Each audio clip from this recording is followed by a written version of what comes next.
Ads లేకుండా latest episode చూడండి. ఏ త్రయంబక, నువ్వు ఆ రోజు చచ్చిపోయావనుకున్నాను. నువ్వు ఇంకా బతికే ఉన్నావా? ఈ త్రయంబకుడికి చావే లేదు.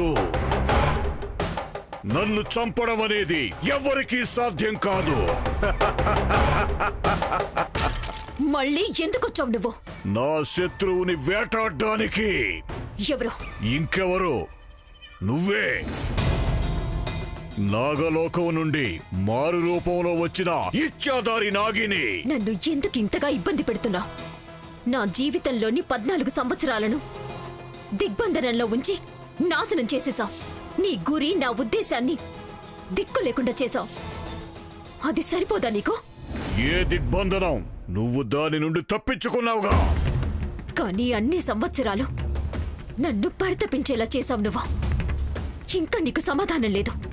నన్ను ఇబ్బంది పెట్టడం ఆపలేదు. ఆ అవకాశం దొరికినప్పుడల్లా నా మీద ప్రయోగం చేస్తూనే ఉన్నావు. బాధ పెడతావు. ఇప్పుడు కూడా నన్ను బంధించి ఇక్కడికి తీసుకొచ్చావు. అవును, ప్రతి క్షణం నిన్ను ఇబ్బంది పెడతాను.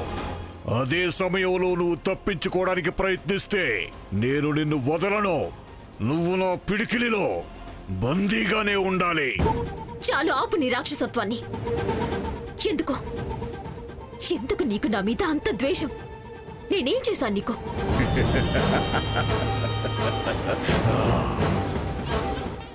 ఎందుకు నా మీద ద్వేషమా? ద్వేషం ఉండాల్సింది మనిద్దరికే కదా, ఇచ్చాదారి నాగిని. అంటే అదే అదే నాగలోకం యొక్క ముకుటమణి, నాగలోకానికి శివుడిచ్చిన ప్రసాదం.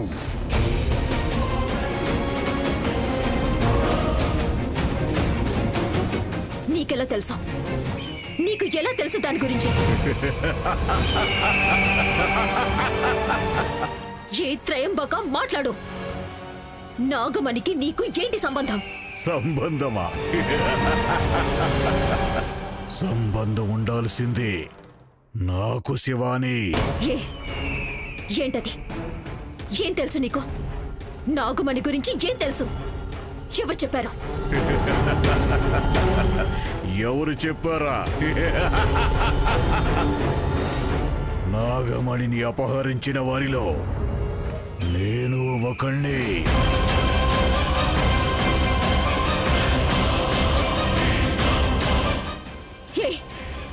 అబద్ధం చెప్పకు, నిజం చెప్పు. నువ్వు నాగమణిని అపహరించడానికి ఎలా సాధ్యమవుతుంది? నీకు దాని గురించి ఎలా తెలుసు? నీకిదంతా తెలియాలంటే ఈ కథను వినాలి. కథ? ఏం కథ అది? నాగలోకం యొక్క వేదన కథ. ఈ భూమి మీద నాగవనం అనే స్థలం ఉంది. అక్కడికి నాగలోకం యొక్క రాజు, రాణి తమ ఏకాంత సమయాన్ని గడపడానికొచ్చే రహస్య స్థలం. నీకు నాగవనం గురించి ఎలా తెలుసు?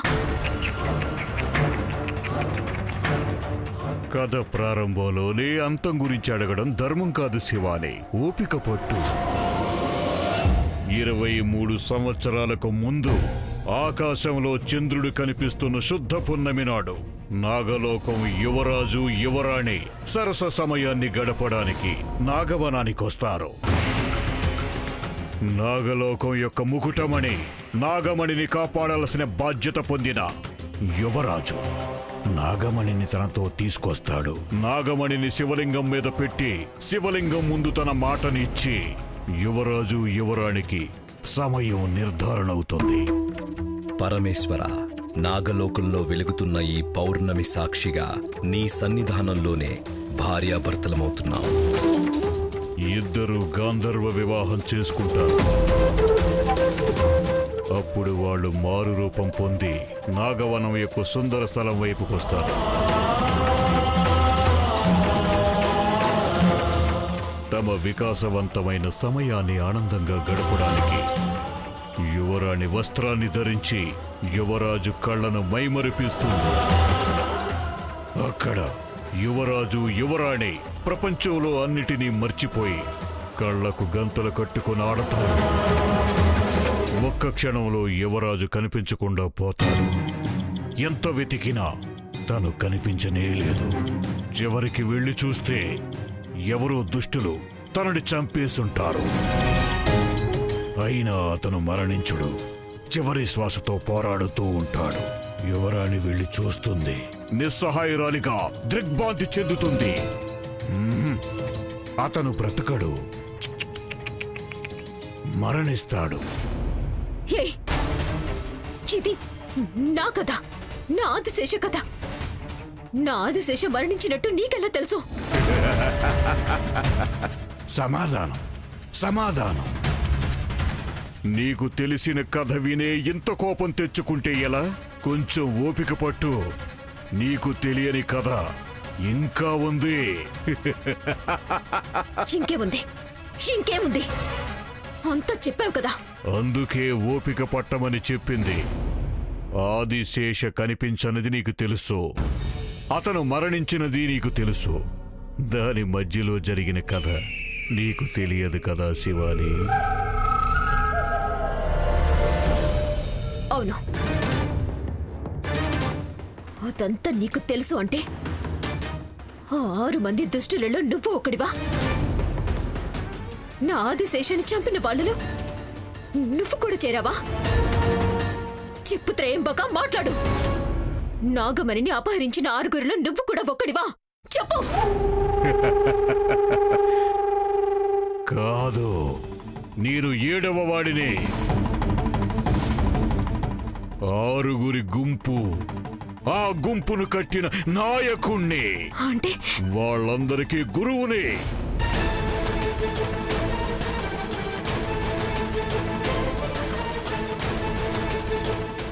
ఆ గురువే మీ ఏకాంత సమయాన్ని తెలుసుకొని వాళ్ళని నాగవనానికి పంపిస్తాడు.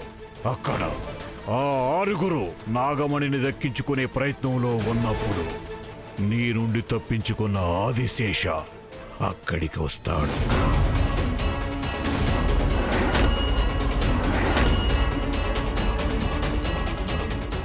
ఏం శక్తి అతంది! అతని వీరత్వాన్ని, పొగర్ని చూడడానికి 2 కళ్ళు చాలలేదు. మాటల్లో శూరుడు, పోరాటంలో పరాక్రముడు. ఆదిశేష తన శక్తిని ఉపయోగించి 6గురిని 6 దిక్కుల వైపు పాడేస్తాడు.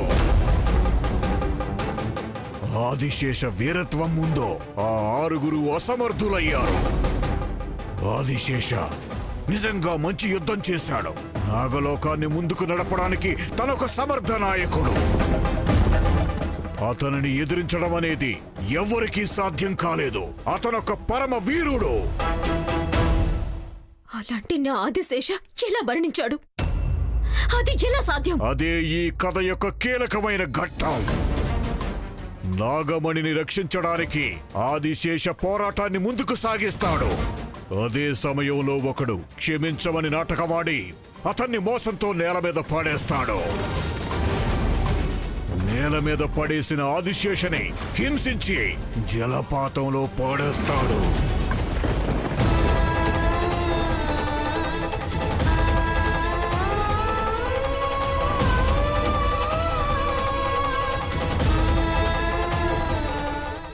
శివాణి, అప్పుడు కూడా నీ ఆదిశేష చనిపోలేదు.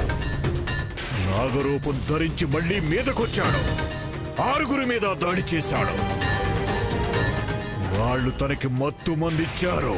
తన శరీరాన్ని కత్తులతో పొడిచారు. తుపాకీతో కాల్చి కింద పడేశారు.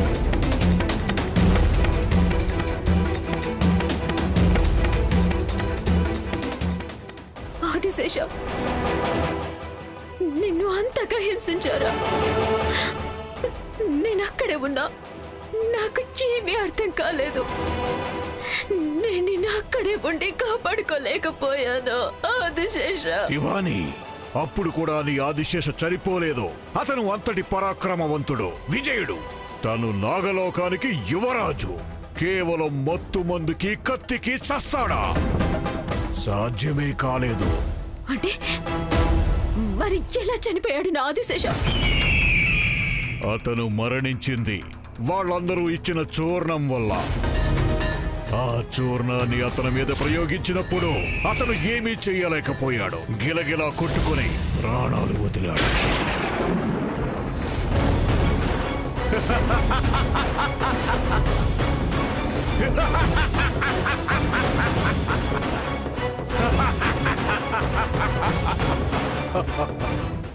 అంటే అంటే నా ఆదిశేషని చంపింది నువ్వేనా?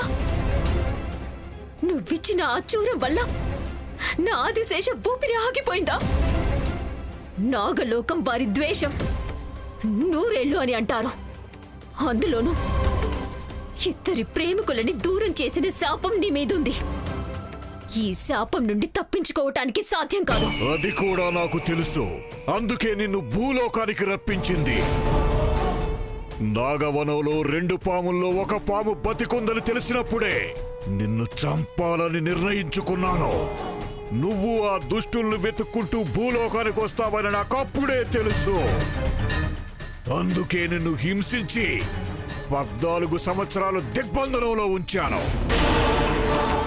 ఇప్పుడు నిన్ను చంపడానికి ఇక్కడికి వచ్చాను. అలాగైతే నా కష్టాలన్నింటికి నాగలోకానికి మూల కారణం కూడా నువ్వే అన్నమాట. నేను 6 మీద మాత్రమే పగ తీర్చుకోవాలి అనుకున్నాను. కానీ ఇప్పుడు ముందు నీ మీద పగ తీర్చుకోవాలి నేను. నా ఆదిశేషని చిత్రహింసలు పెట్టి చంపేశారు కదా.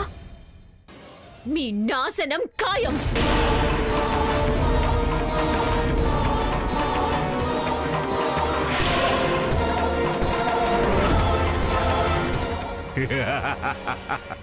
ఆదిశేష పరమ వీరుడు, శూరుడు.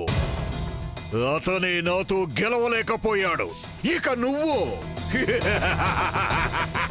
నాగలోకం వారి పగ ఎలా ఉంటుందో ఆలోచించటం అసాధ్యం త్రయంబక. నాకు విరుద్ధంగా నీ పోరాటమా? ఇది కేవలం పోరాటం కాదు, ధర్మం అధర్మం మధ్య నడిచే యుద్ధం. అలాగైతే జరగాలి శక్తుల పరీక్ష.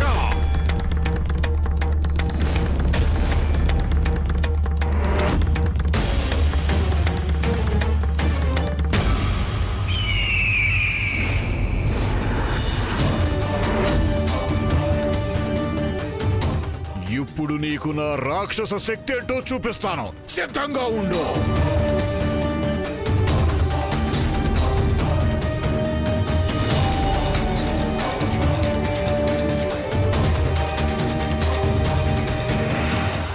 అసలు ఇంట్లో ఏం జరుగుతుంది? శివాని ఎక్కడికి వెళ్ళింది? త్రిశూల్ ఎందుకు అలా మాట్లాడి వెళ్ళిపోయాడు? అక్క, నాకు అదే డౌట్ వస్తుంది. 100% వాళ్ళ సంసారం మొదలవ్వలేదు. అదెలా అవుతుంది? వాళ్ళిద్దరు బాగానే ఉన్నారు కదా. అది బయట ప్రపంచానికి. అసలైన నిజం ఏంటి అంటే శివాని త్రిశూల్ని వదిలి వేరే ఎక్కడికో వెళ్తోంది. మామయ్య ఎందుకు ఇలా మాట్లాడుతున్నారు? వదిన అన్నయ్యని చాలా ఇష్టపడుతుంది. బేబీ, నీకేం అర్థం కాదు. నువ్వింకా చిన్నపిల్లవి. కామ్గా ఉండు. అక్క, నువ్వే ఆలోచించు. వాళ్ళిద్దరూ బాగుంటే శివాని ఇంటి నుండి వెళ్ళేటప్పుడు చెప్పి వెళ్ళేది. త్రిశూల్ వెతకాల్సిన అవసరం వచ్చేదే కాదు. హడావిడిలో అలాగే వెళ్ళుంటుంది. అలాగే నందీషా, తన విషయం వదిలేద్దాం. త్రిశూల్ విషయం తీసుకుందాం. త్రిశూల్ ఏమన్నాడు? తనని ఎందుకు బయటికి వెళ్ళనిచ్చారు అన్నాడు. అలా అంటే ఏంటి అర్థం? శివాని ఎక్కడికైనా వెళ్తుందేమో అనే కదా. అంటే భర్తకి భార్య మీద నమ్మకం లేదని అర్థం కదా. గోవింద్, అక్కా, ఇది నా మాటలు కాదక్కా. బయట జనాలు మాట్లాడుకుంటున్నారు. ఇవన్నీ నేను చెప్పేవి కాదు. ఈ ఇంటి కొడుకు కోడలి గురించి మాట్లాడేటప్పుడు నాలుకని జాగ్రత్తగా పెట్టుకో. శివాని వేరే ఇంటి నుండి మన ఇంటికొచ్చింది. ఈ మాటలేమైనా తనింటే చిన్న చూపు అయ్యేది మనమే. అలా కాదక్కా. నువ్వేం మాట్లాడకు, కామ్గా ఉండు. శివాని ఎక్కడికి వెళ్ళిందో ఏమైందో అన్న టెన్షన్లో ఉంటే నీదో గోల. అమ్మగారు, పోనీలేండి. ఏదో తెలియకుండా మాట్లాడుంటాడు. అంతా బాగుంటుంది. త్రిశూలు శివాని తీసుకురావడానికి వెళ్ళాడు కదా, తీసుకొస్తాడు. వస్తారు అన్న నమ్మకం ఉంది. కాని మనసులో ఏదో బాధ, ఎందుకో తెలియడం లేదు. ఇద్దరు క్షేమంగా వస్తే చాలు. దేవుడా, నువ్వే కాపాడాలి.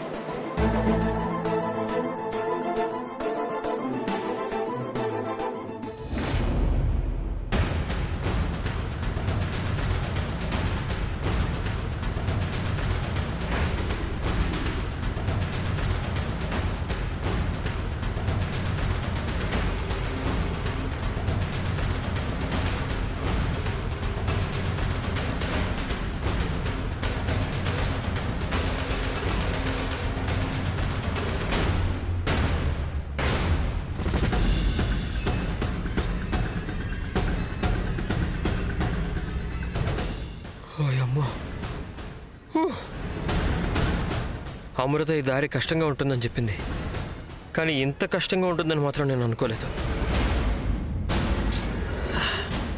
నేను ఆ వనానికి చేరుతానో లేదో కూడా తెలియదు. ఏదేమైనా నేను అక్కడికి వెళ్ళి తీరాల్సిందే.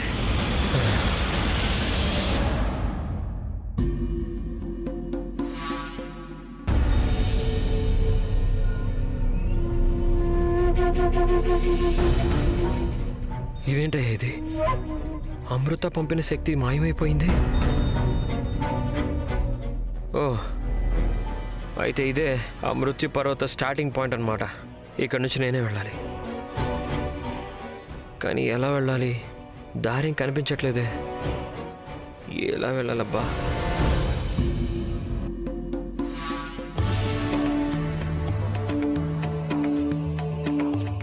పర్వతం అంటే కొండ కదా, మరి ఇక్కడేంటి గుహ ఉంది?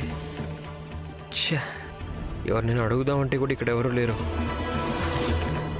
దేవుడా, నువ్వే నాకు దారి చూపించాలయ్యా.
నా ఆదిశేషుణ్ణి హింసించి చంపేశారు కదరా.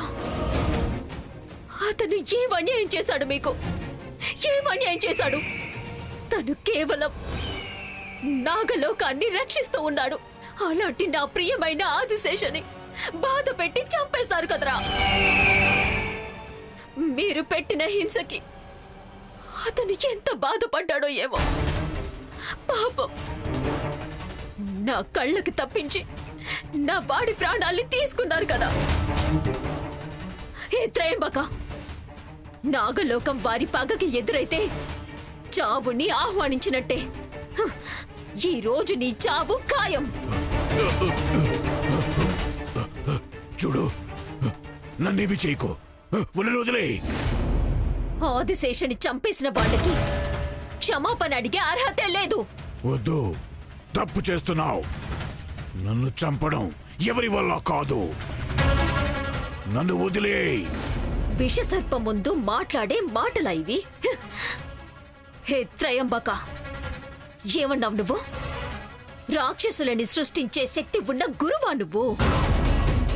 రాక్షస కులం వాడి వయ్యుండి నీకే అంతటి అహంకారం ఉంటే, దేవకులానికి చెందిన దానిని నేను, మరి నాకెంత అహంకారం ఉండాలి?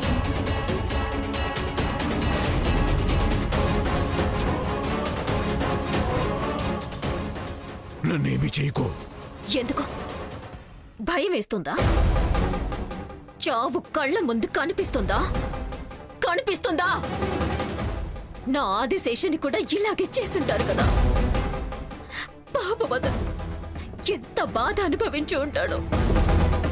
కానీ మీకు మాత్రం అతన్ని చూసి పాపం అనిపించలేదు కదా. గాంధర్వ వివాహం చేసుకుని ఒక్క క్షణం కూడా గడపలేదు. అంత తొందరగా అతన్ని నా నుండి దూరం చేసేశారు కదరా. నా ఆదిశేష కళ్ళల్లో ఎన్నో కలలు, ఆశలు ఉన్నాయి. వాటిని అన్నింటినీ లాగేసుకున్నారు కదరా.